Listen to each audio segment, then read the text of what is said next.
भीम तो बंधन में बंधा है, फिर दुशासन क्यों चीख रहा है?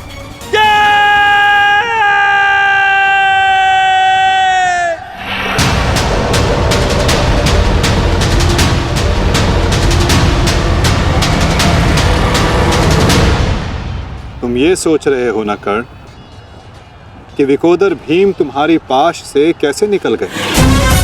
कदाचित तुम भूल रहे हो कि विकोदर भीम पवन पुत्र है, और पवन को कौन रोक सकता है?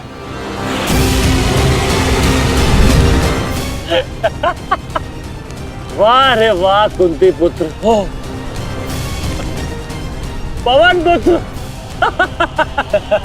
बस इतना ही बल है तुमने। बुलाओ बुलाओ अपने भाइयों को यहाँ।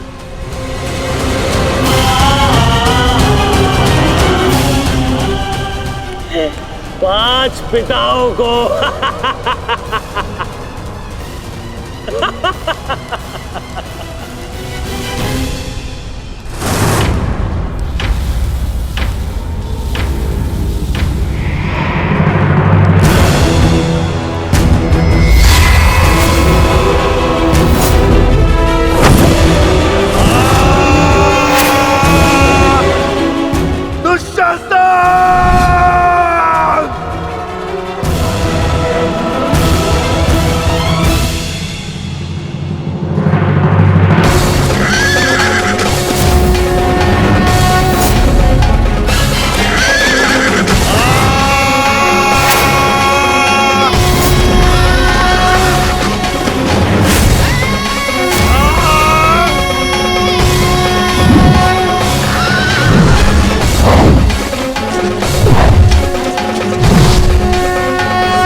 क्या कहा था तुमने?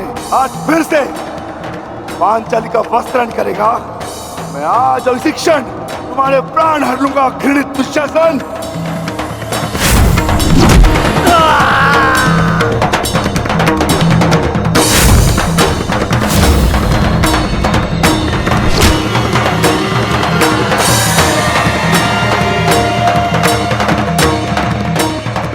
इसी भांति तुम पांचाली के केश पकड़कर द्यूत सभा में लाए थे ना?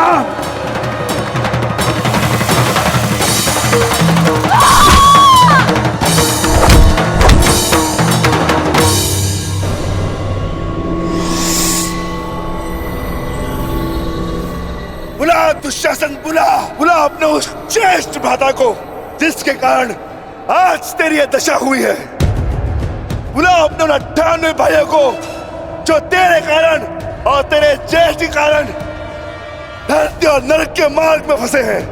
बुला दुशासन, बुला आज तो तू बुला तुझको।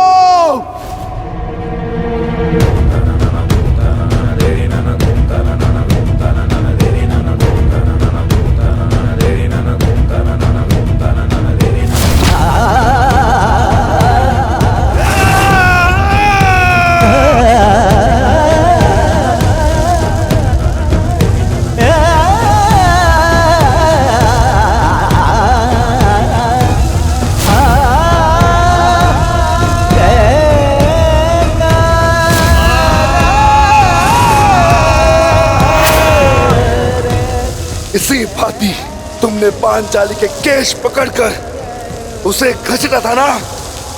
चल दुशासन।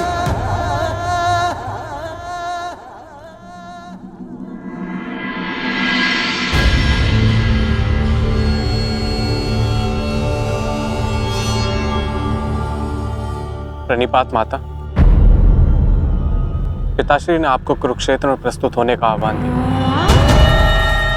आशा करती हूँ वृकोदर, युद्ध समाप्त होने के पश्चात आपकी पत्नी पुनः अपने केश बांध सकेगी। मुझे विश्वास है पांचाली कि इस आने वाले युद्ध में मैं वृकोदर भीम उस दुशासन की छाती फाड़कर उसके छाती के लहू से तुम्हारे केश खींच पाऊंगा।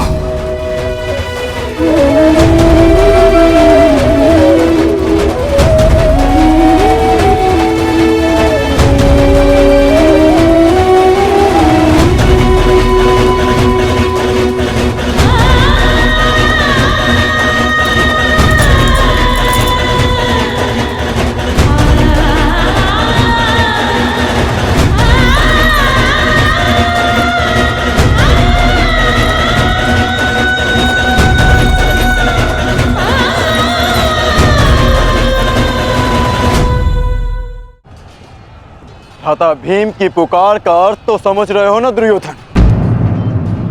आज तुम्हारा 99वां अनुज भी जीवित नहीं बचेगा।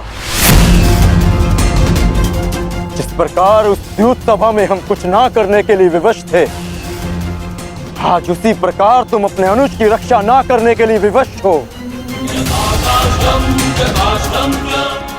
विवशता क्या होती है उसका भान आज होगा तुम्हें। तुम्हारा अंत करने से पूर्व तुम्हें तुम्हारे किए कुकर्मों का भान कराना आवश्यक है दुर्योधन। हम तो उस दिन विवश थे, किंतु मैं तुम्हें एक अवसर देता हूं। सूर्य अस्त होने में अभी 2 घड़ी शेष हैं और तुम्हारे अनुज के पास थी।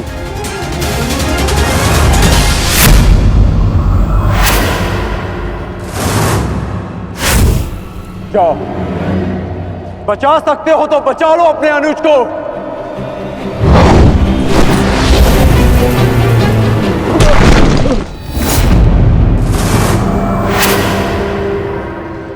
जाओ दुर्योधन, दौड़ाओ अपना रथ और बचा लो दुशासन के प्राण। कर चलो।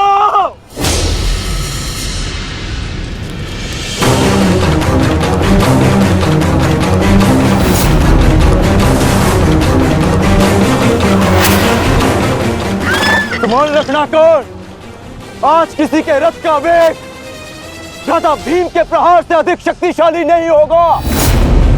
आज पांचाली के अपमान का प्रतिकार लेने से कोई नहीं रोक सकता भ्राता भीम को।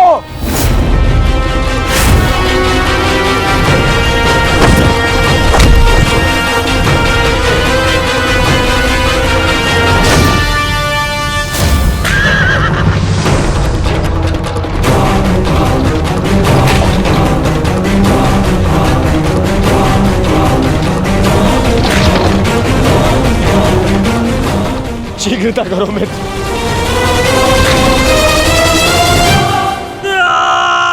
चीखो दुशासन चीखो, इतना चीखो कि अंधायुक्त तुम्हें सुन तो सके कि जिन्हें द्रौपदी का क्रंदन दिखाई ना दिया उन्हें तेरा ये रुदन सुनाई तो दे। चीखो दुशासन कि संसार को संदेश मिले कि क्यों किसी स्त्री का अपमान नहीं करना चाहिए। एक नारी के टूटे हुए दर्प के टुकड़े जब छाती में चुभते हैं तो कैसा लगता है? गति बढ़ाओ मित्र, मेरा अनुज संकट में है।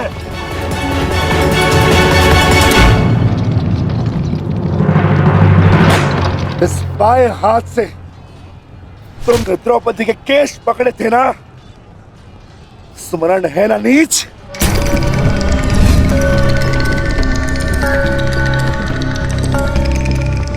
तुमने पांचाली का नहीं समस्त नारी जाति का अपमान किया है। आपको तुम्हारे धड़ पर रहने का कोई अधिकार नहीं।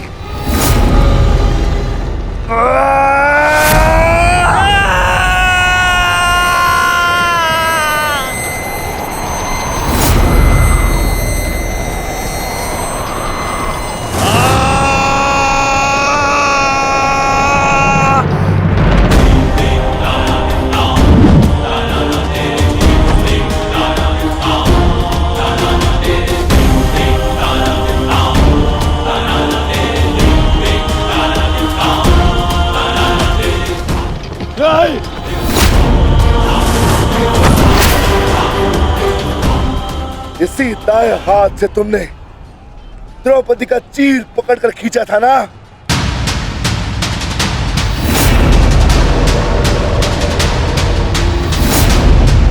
अब चीर क्या, तुम लीर भी नहीं खींच पाओगे।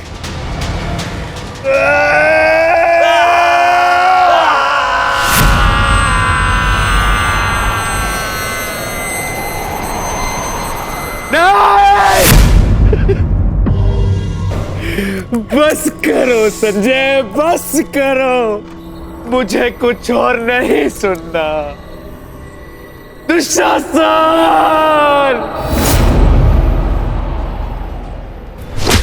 इसी छाती को पीट पीट कर तुमने पुरुषार्थ का ढोल पीटा था ना, अपने पुरुष होने का दम भरा था ना।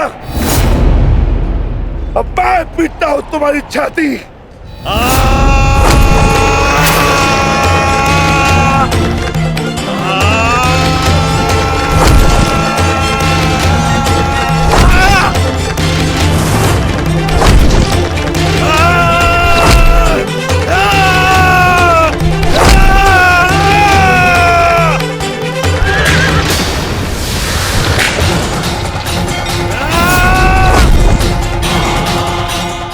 दुशासन, तुमने क्या कहा था पांचाली को?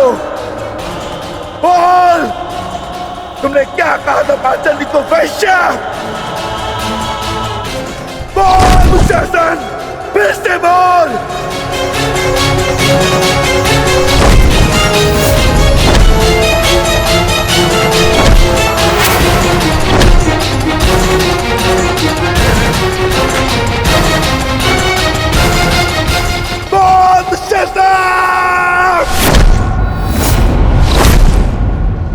बोल दुशासन, बोल।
तुमने मुझे क्या बना दिया दुशासन?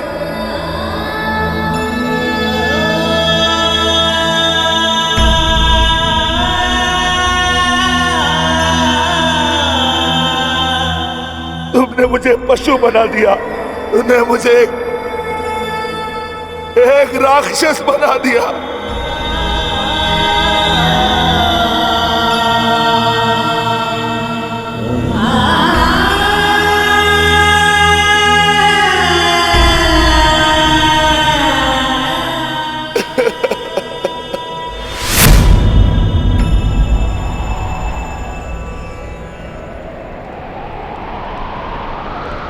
मैंने अपनी प्रतिज्ञा पूर्ण की पांचाली,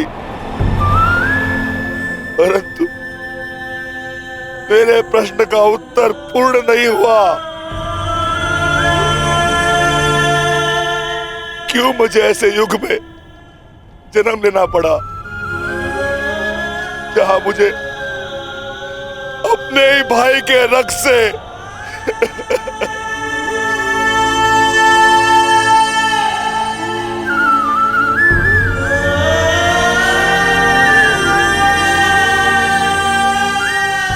ऐसा क्यों हुआ पांचाली? ऐसा क्यों हुआ?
देख रहे हो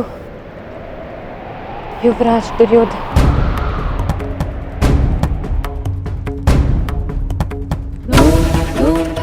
देख रहे हो अंगराज कर्ण, ये लहू, ये रक्त, ये 5 गांव ना देने का मूल्य नहीं।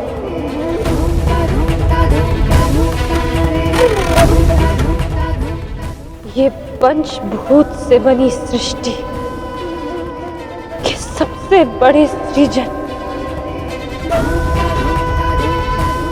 स्त्री के अपमान, उसे यातना देने का मूल्य।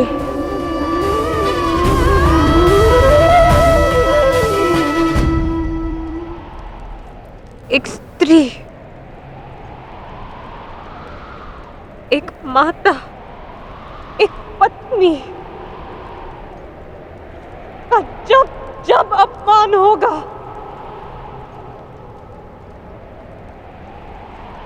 तब तब ऐसा दृश्य दोहराया जाएगा।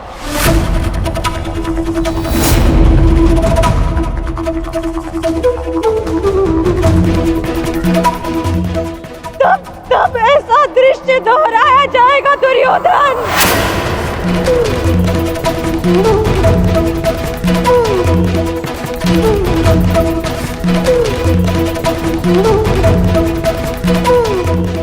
एक स्त्री को अश्रुओं से स्नान कराने का मूल्य रक्त स्नान से चुकाया जाएगा। आज मेरी पीड़ा कम नहीं हुई है, और बढ़ गई है।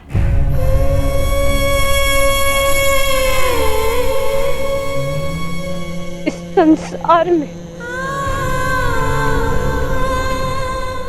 किसी को भी द्रौपदी जैसा भाग्य ना मिले, जिसे अपने ही कुल के सामने, अपने ही कुल के पुरुषों के हाथों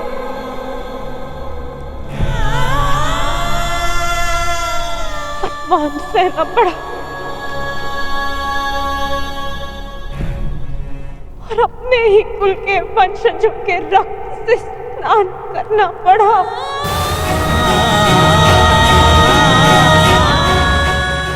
हे ईश्वर,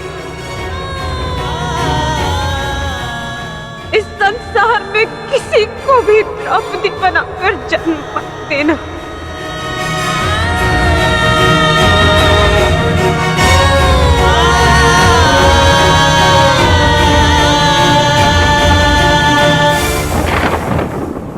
आपके लिए अपने प्राण देकर प्रसन्नता होगी मुझे, क्योंकि मेरे माता पिता ने आज तक मेरा मुख नहीं देखा और मेरे लिए आप ही मेरे पिता और आप ही मेरी माता हैं।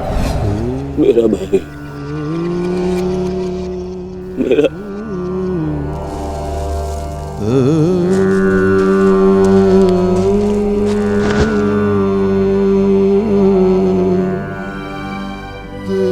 दुशासन,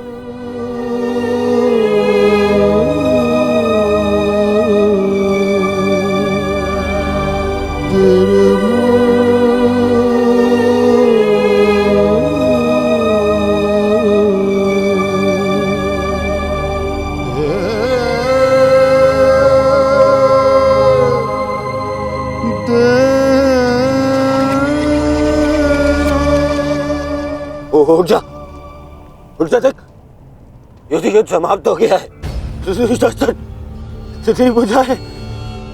तेरी भुजाओं के बल के सहारे ही तो मुझे संसार पर राज्य करना था।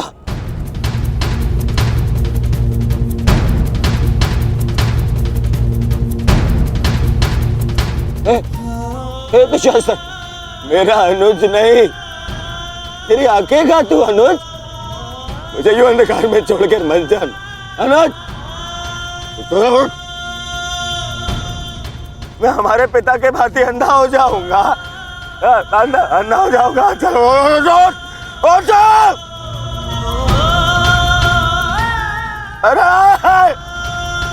अरे इसकी बुझाए क्या है?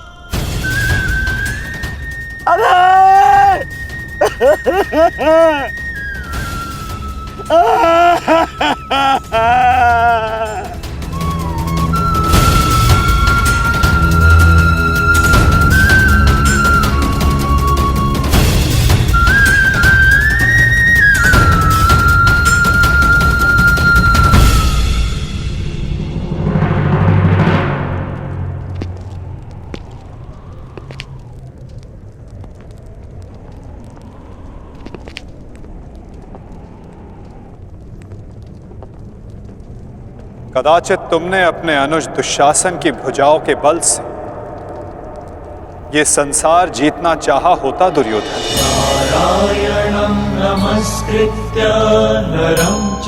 तो आज सारा संसार तुम्हारा दास होता, किंतु नहीं, तुमने इसकी भुजाओं के बल से एक स्त्री का वस्त्र हरण करना चाहा दुर्योधन।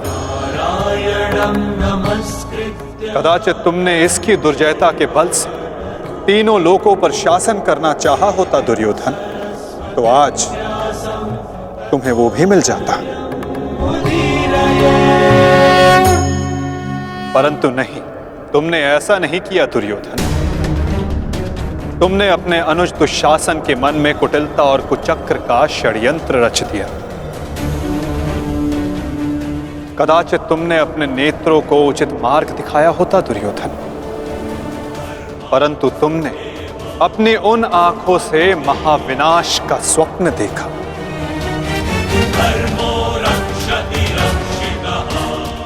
स्मरण रहे दुर्योधन, नियति, धरती और प्रकृति, ये तीनों स्त्री हैं, और जब जब स्त्री का अपमान होगा, नियति पुरुष के विरुद्ध होगी। धरती उस अपमान का भार नहीं सहेगी और प्रकृति उसे नष्ट कर देगी।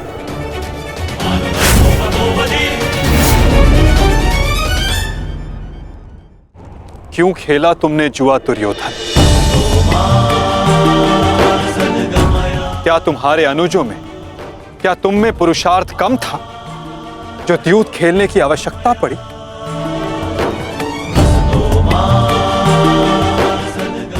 इसी द्यूत के कारण एक स्त्री पहले अपने ही अश्रों में नहाती है और अब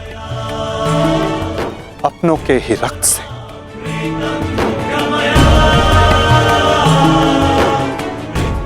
क्यों किया तुमने ये लालच दुर्योधन? क्यों रचा ये कुचक्र? इसी द्यूत, इसी कुचक्र, इसी लालच के कारण रचता है ये युद्ध, ये महाविनाश, ये महाभारत।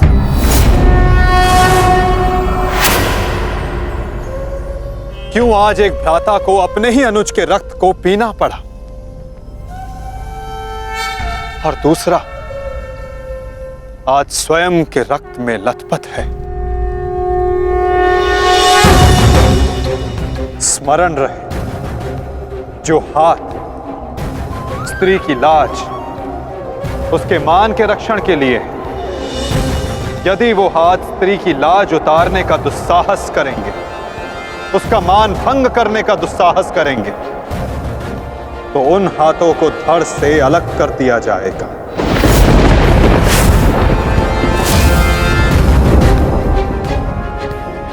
जो वस्त्र हरण करेंगे, उनका प्राण हरण होगा। जब जब किसी की आंखें अनुचित होता देखना स्वीकार करेंगी, तब तब उन आंखों को बंद होना होगा।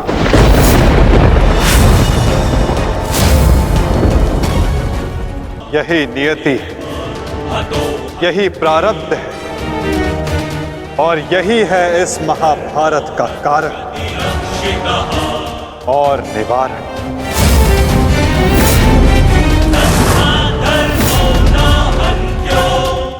अधर्म की ओर धर्म के बढ़ते बाणों को रोकने का प्रयास करने वालों को बाणों की शैया पर विश्राम करना होगा। जो अधर्म की आज्ञा पर शीश झुकाएंगे, उन्हें स्वयं का शीश कटाना होगा।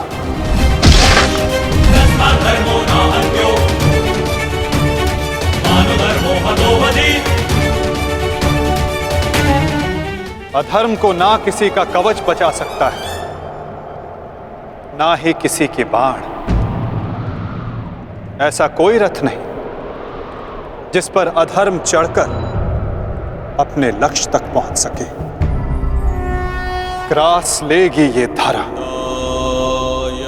उस अधर्मी को भी और अनचाहे उसका साथ देने वाले के रथ को भी। जो एक झूठे वचन के लिए सत्य के चक्र के समक्ष आकर खड़ा होगा, उसे स्वयं सत्य के चक्र के साथ धंसना होगा। तदात्मानं सृजाम्यहम्।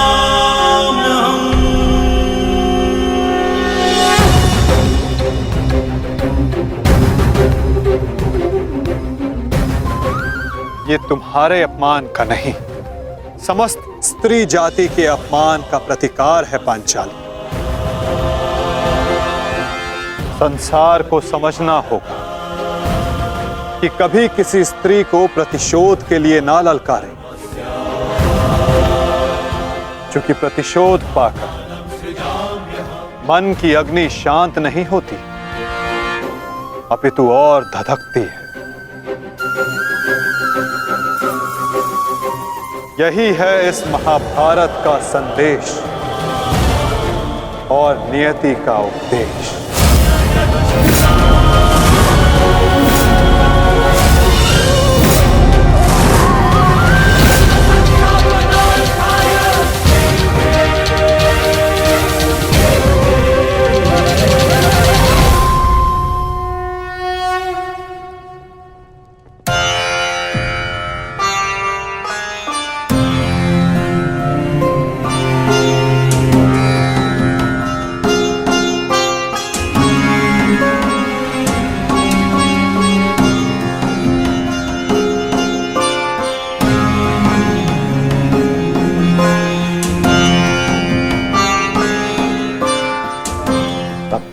संभालो मित्र, एक योद्धा को रोकर विदा नहीं करते।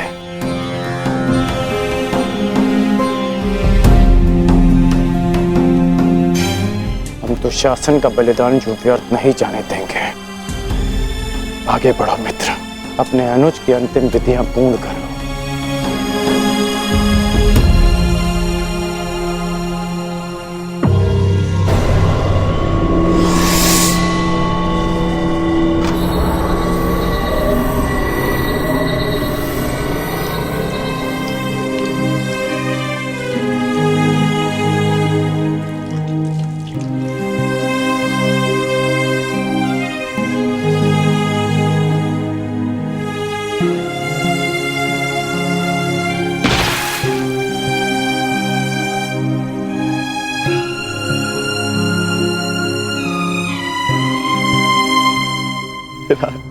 अच्छा प्रेहि प्रेहि पतिभिः पूर्वैर्भिर्यत्रा न पूर्वे पितरपर्युः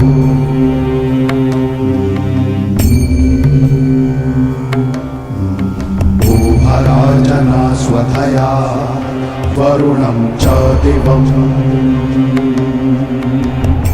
पुत्र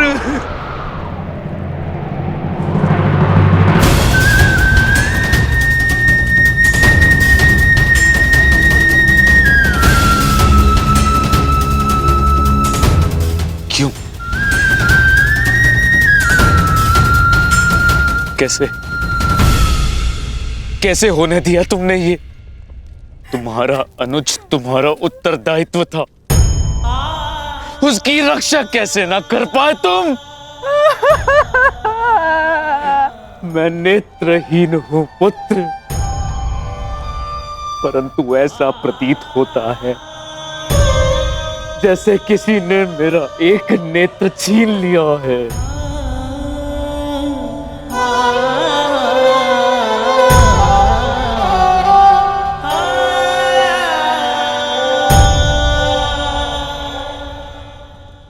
कहते हैं सर्वनाश उत्पन्न होने पर जो उसे आधा बचा ले पुत्र, वो ज्ञानी होता है पुत्र। मैं अपने 99 पुत्रों को तो खो चुकी हूँ, परंतु मैं अपना अंतिम पुत्र नहीं खोना चाहती,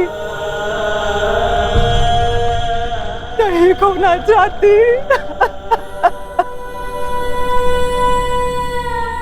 बंद कर दो ये महाविनाश दुर्योधन, और लौट चलो।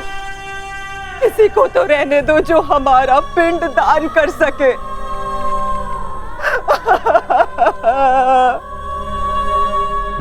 चलो पुत्र, लौट चलो। नहीं, अब इस युद्ध को रोका नहीं जा सकता। मैं इस युद्ध के ऐसे पड़ाव पर पहुंच चुका हूं जहां से पीछे लौटना संभव नहीं। ये दलदल या तो मुझे निगल जाएगा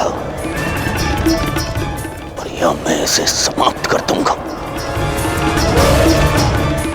अब या तो उन पांडवों का अंत होगा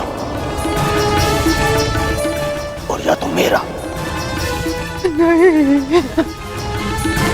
उससे पूर्व कदाचित ये युद्ध नहीं रुक सकता। अब ये युद्ध ना मुझे राज्य के लिए लड़ना है और ना ही सम्राट बनने के लिए। ये युद्ध करना है प्रतिकार के लिए। जिन पांडवों ने मेरे 99 भ्राताओं का वध किया, उनके वंश का समूल नाश करूंगा मैं।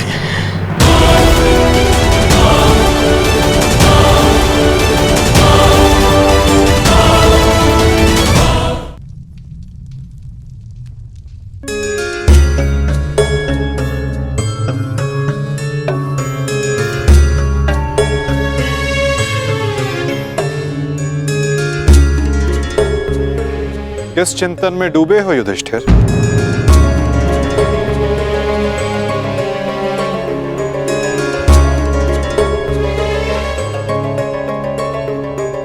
प्रणिपात वासुदेव।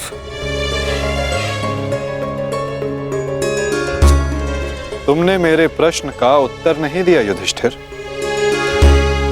हाँ वासुदेव, मेरा मन अशांत है।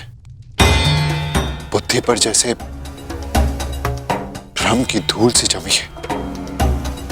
समझ में नहीं आ रहा है वासुदेव कि इस महायुद्ध से हमें क्या प्राप्त होगा। आश्चर्य, धर्मराज के मन में ऐसा असमंजस। वासुदेव, मैं आपसे निवेदन करता हूं कि मुझे धर्मराज कह के मत पुकारिए। इस धर्म युद्ध में बिखरे अधर्म की छींटें मुझ पर भी पड़ी हैं। मैं धर्मराज कहलाने योग्य नहीं हूं वासुदेव। युद्ध में शरीर और सेना के बल से अधिक महत्वपूर्ण आत्मबल होता है युधिष्ठिर। और इस प्रकार युद्ध के मध्य में सम्राट का मन दुर्बल पड़ जाए, ये उचित नहीं है। तुम ये मत भूलो युधिष्ठिर कि ये महायुद्ध केवल तुम्हारा नहीं है, ये संपूर्ण भारतवर्ष की उस प्रजा का भी है जो न्याय चाहती है, जो अधर्म से मुक्ति चाहती है, जो तुम्हें हस्तिनापुर का योग्य उत्तराधिकारी मानते हैं, जो तुम में भारत का योग्य सम्राट देखते हैं। इस युद्ध में तुम्हें सम्राट बनते देखने के लिए अनगिनत सैनिकों ने अपनी आंखें बंद कर ली युधिष्ठिर। और आज भी अनगिनत सैनिक सज्ज हैं अपना बलिदान देने के लिए। एक सम्राट का कर्तव्य है कि वो अपनी सेना, अपनी प्रजा का मार्गदर्शन करे, ना कि स्वयं दुविधा में फंस जाए।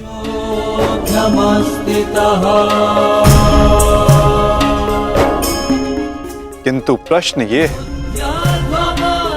कि सम्राट के मन में ये प्रश्न आया क्यों? कहीं सम्राट को ऐसा तो नहीं लगता कि उनके प्रिय अनुज महायोद्धा अर्जुन पूरे मनोयोग के साथ भाग नहीं ले रहे? कदाचित इसीलिए अंगराज अब तक युद्ध क्षेत्र में है। अंगराज का वध केवल अर्जुन के हाथों संभव है। यदि युद्ध भूमि में अर्जुन अंगराज का वध कर देते हैं तो अवश्य ये संभव है युधिष्ठिर।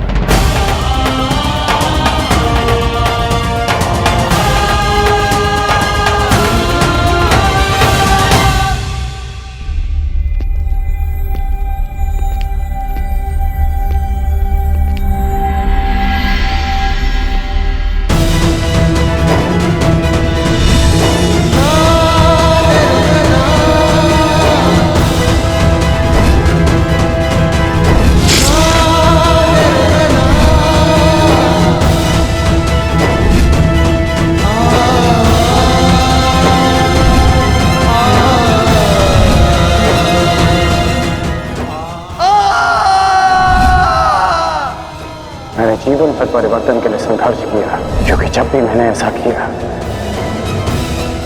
तो मैंने लोगों की आंखों में आशा की किरण देखी।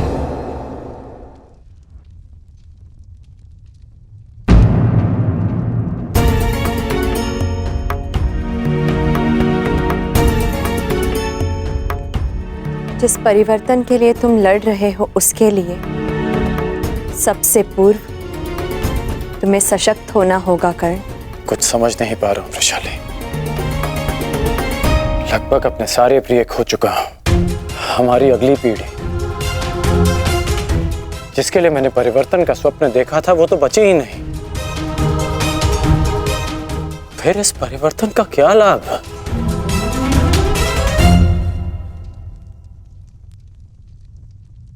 तुमने जो जो सहा है मुझे उसका भान है कर्ण, परंतु कुछ नवीन पाने के लिए बलिदान करने ही पड़ते हैं।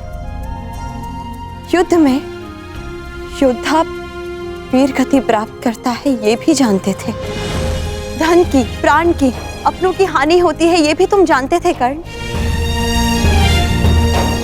फिर आज ये उद्विग्नता क्यों? इस समय तुम कौरव सेना के सेनापति हो अंगराज, और तुम्हारी सेना को तुम्हारे मनोबल की आवश्यकता है। उन्हें एक सशक्त सेनापति चाहिए, ना कि एक टूटा हारा योद्धा। हम सबको तुम पे विश्वास है कर्ण, मुझे तुम पर विश्वास है। तुम ही हो कर्ण जो ये परिवर्तन ला सकते हो।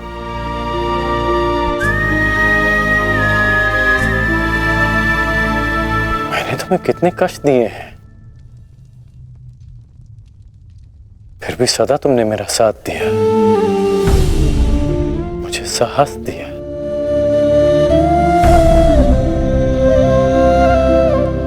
मैंने सदैव परिवर्तन चाहा है, उसमें विश्वास रखा है, पर आज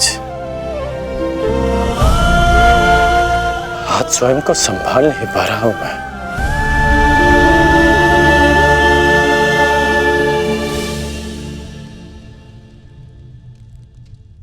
स्वयं को संभालो सर सेनापति,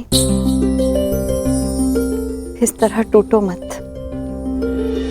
क्योंकि अगर तुम टूटे तो परिवर्तन का वो स्वप्न टूट जाएगा।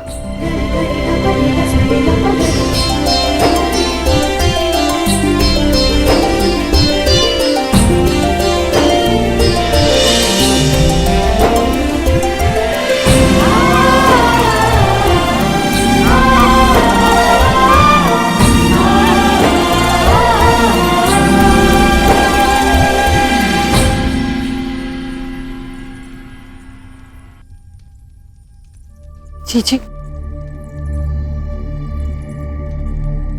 एकांत। जी मैं कुछ मत कहो कुंती, समय ने मुझे उस मोड़ पर लाकर खड़ा कर दिया है जिस मोड़ पर ना तो मेरे पास कुछ कहने के लिए है और ना ही सुनने के लिए। तुम्हें स्मरण है तुम्हें वो समय कुंती जब हमारे हस्तिनापुर में हर्ष, खुशी, उल्लास और आनंद होता था। मुझे दंभ होता था कि मेरे कक्ष में 100 और तुम्हारे कक्ष में 5 दीपक हैं, परंतु आज मेरा ये कक्ष अंधकार में डूब गया है। एक एक करके इस अभागिन माता ने अपने 99 पुत्र खो दिए हैं। परमात्मा से 100 पुत्रों की माता होने का सौभाग्य पाकर भी आज मेरे दोनों हाथ खाली हैं। माता के आंसू तो अपने एक पुत्र के वियोग में सूख जाते हैं, परंतु मैं अभागिन गांधारी अपने 100 पुत्रों के विलाप के लिए अश्रु कहां से लाएगी कुंती? कहां से लाएगी? ऐसा नहीं है दीदी, ये दुर्भाग्य नहीं, हमारी असफलता है। दीपक का दर में जलना ये तो संभालने वाले के हाथ में है कि वो उस दीपक से प्रकाश करवाता है या अपने घर को सुहा कर लेता है या अपने संतान पर अपना नियंत्रण खोने के कारण ये युद्ध हुआ है, जिसका परिणाम हम माताएं भुगत रही हैं। जो पीड़ा आपकी है जीजी, वही पीड़ा मेरी भी है। आज हम जिस परिस्थिति में हैं, मैं भी स्वयं उसी परिस्थिति में बंदी हूँ।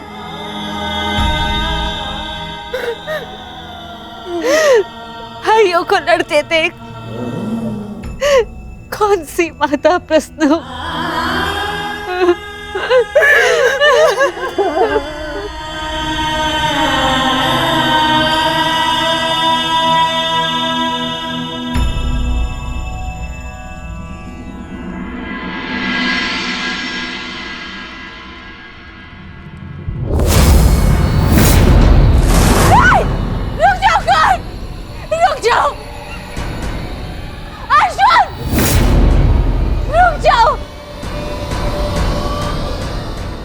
छोड़ती हूँ। दोनों रुक जाओ।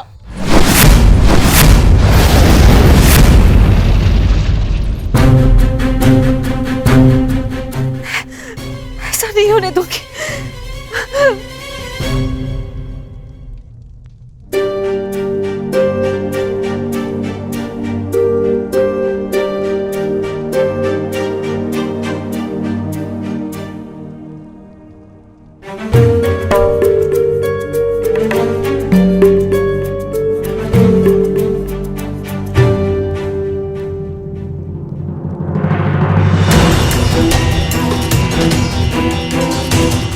राजमाता,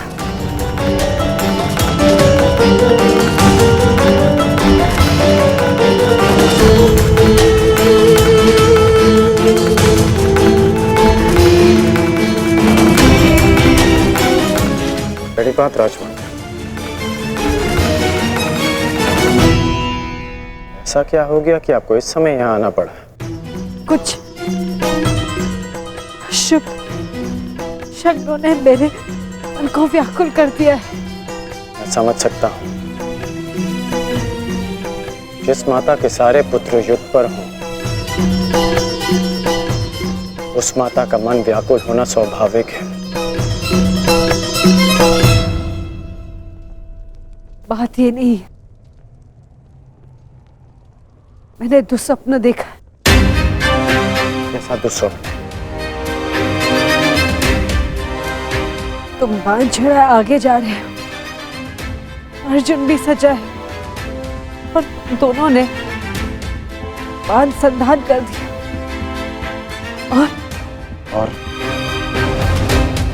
और मैं बीच में आ गई, किंतु तुम दोनों ने बांध छोड़ दिया। फिर क्या हुआ? फिर मेरा सपना टूट गया। जो स्वप्न आपने पूरा देखा ही नहीं, उसके लिए आप व्यथित क्यों हो रही हैं? मैं व्यथित हूं क्योंकि बाण किसी का भी हो, किसी की भी छाती भेदे, पीड़ा मेरे को ही होनी है। संसार की दृष्टि में आपकी कोख 5 बार भरी है। ये आपका दुर्भाग्य था या मेरा प्रारब्ध? हमें इसे स्वीकारना होगा राजमाता। तुमसे विनती करती हूँ, इस युद्ध को त्याग दो। क्या ये विनती आप अर्जुन से कर सकती हैं? बताइए।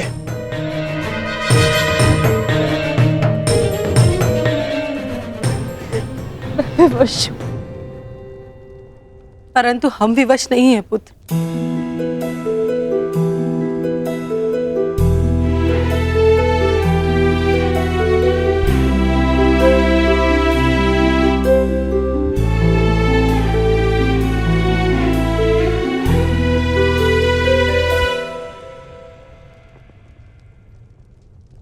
छोड़ दो ये युद्ध पुत्र, छोड़ दो।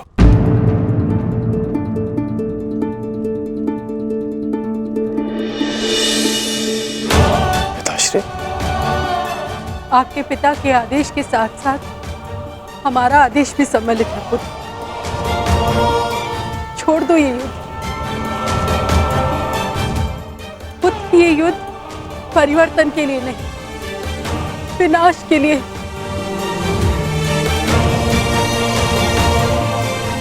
समझ लो कि हम अपने पालन पोषण के ऋण का मूल्य मांग रहे हैं तुमसे।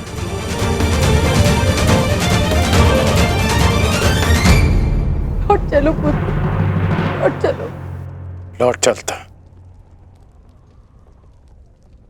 लौट चलता यदि मैं केवल राधेकरण होता।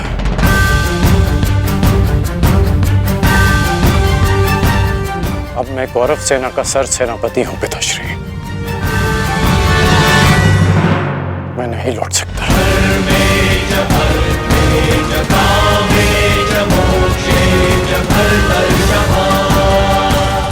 कर्तव्य है। आपका आदेश ना मानने के लिए मुझे विवश कर रहा है। मैं नहीं लौट सकता माता। ब्रह्म मुहूर्त में देखा गया सपना सत्य नहीं होता है पुत्र।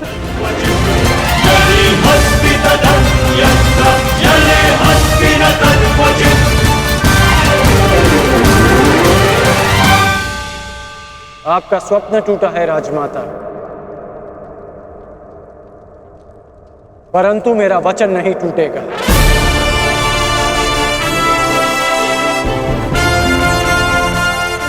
सूर्योदय होने को है। मेरा अर्घ देने का समय हो गया।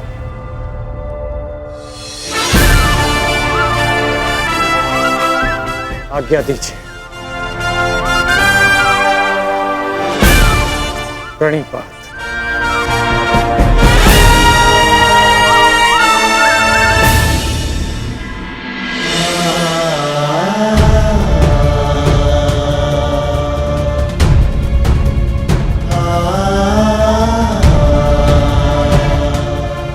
आज्ञा दीजिए पिताश्री। आयुष्मान भव।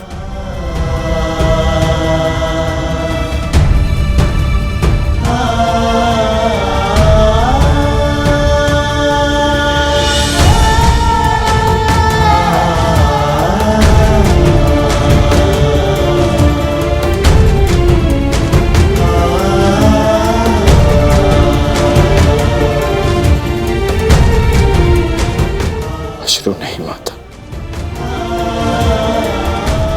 चलता।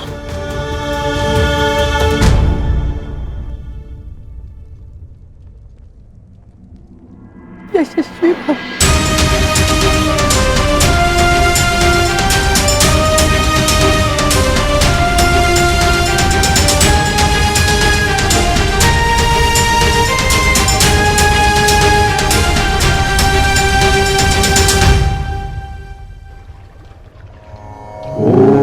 सूर्याय नमः।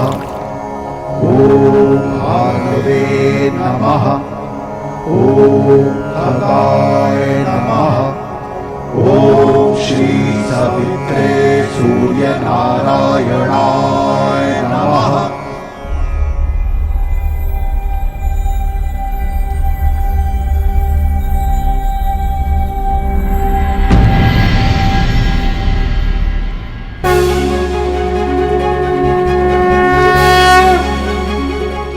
प्रणाम गुरुदेव, प्रणाम।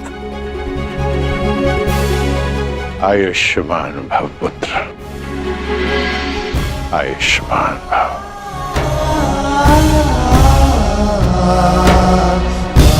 गुरुदेव आप यहाँ? मैं तुम्हें कुछ स्मरण कराने आया हूँ राधे। मुझे स्मरण है गुरुदेव। ये अर्घ्य देते समय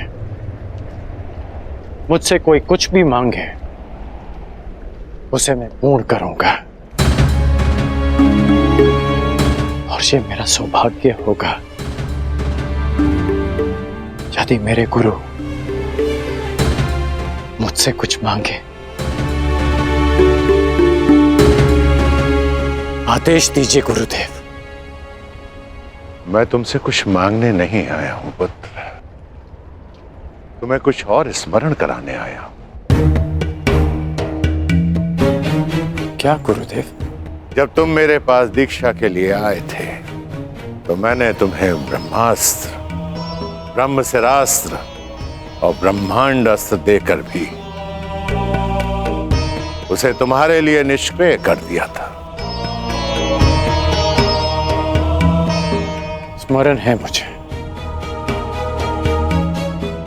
मैंने तब भी कहा था और आज भी कह रहा हूं कि गुरु का श्राप भी आशीर्वाद होता है। मुझे उस बात का कोई दुख नहीं गुरुदेव।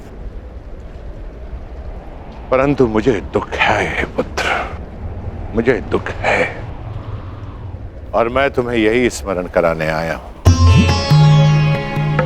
उस भूल का पश्चाताप करने के लिए मैंने तुम्हें विजय धनुष दिया था।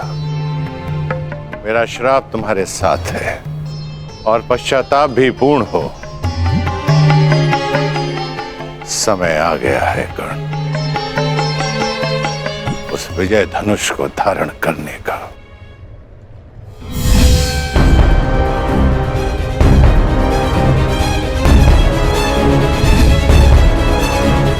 विजय धनुष का आवाहन करो और विजय धनुष को धारण करो। जब तक वो विजय धनुष तुम्हारे हाथों में रहे, इस संसार में कोई भी शत्रु तुम पर विजय नहीं पा पाएगा।